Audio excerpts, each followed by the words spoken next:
Belakoba police ফাঁড়ির সামনেই বিক্ষোভ দেখিয়ে গণতন্ত্র বাঁচাও দিবস পালন করল বিজেপির রাজ্য নেতৃত্ব আজকের এই দিনই তথা এই 21শে জুলাই রাজ্যের সকল থানায় বিক্ষোভ কর্মসূচির মাধ্যমে গণতন্ত্র বাঁচাও দিবস পালনের ঘোষণা করেন। সেই মতো রাজ্যের বিভিন্ন থানার পাশাপাশি আজ রাজগঞ্জ থানার অধীনস্থ বেলাকোবা পুলিশ ফাঁড়ির সামনে গিয়ে বিজেপির কর্মী সমর্থকেরা বিক্ষোভ প্রদর্শনের মাধ্যমে গণতন্ত্র বাঁচাও দিবস পালন করেন। এই বিষয়ে বিজেপির কিষাণ মোর্চার জলপাইগুড়ি জেলা সভাপতি নকুল দাস জানান, রাজ্য সরকার সাধারণ মানুষের ওপর যে নির্মমভাবে অত্যাচার করছে তার প্রতিবাদে আজ রাজ্য জুড়ে গণতন্ত্র বাঁচাও দিবস পালন করা হচ্ছে। এই কারণে অন্য জায়গার পাশাপাশি বেলাকোবা পুলিশ ফাঁড়ির সামনে বিক্ষোভে সামিল হয়েছি আমরা। সমস্ত রাজ্যে আজকের এই দিনে বিক্ষোভ কর্মসূচি চলছে, তার কারণ হচ্ছে গণতন্ত্র বাঁচাও।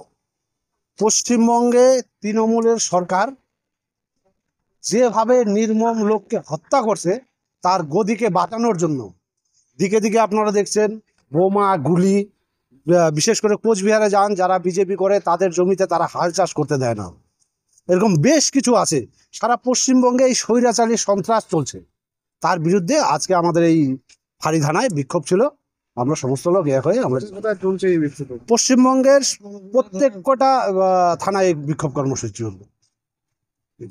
কথা বললেন বড়বাবুর সাথে কথা হলো, বড়বাবু বললো যে যদিও আমাদের এখানে সেরকম কোনো কিছু সেরকম নেই, তবে যদি কোনো কিছু থাকে আমাদের জানাবেন, আমরা তুরন্ত অ্যাকশন নেব।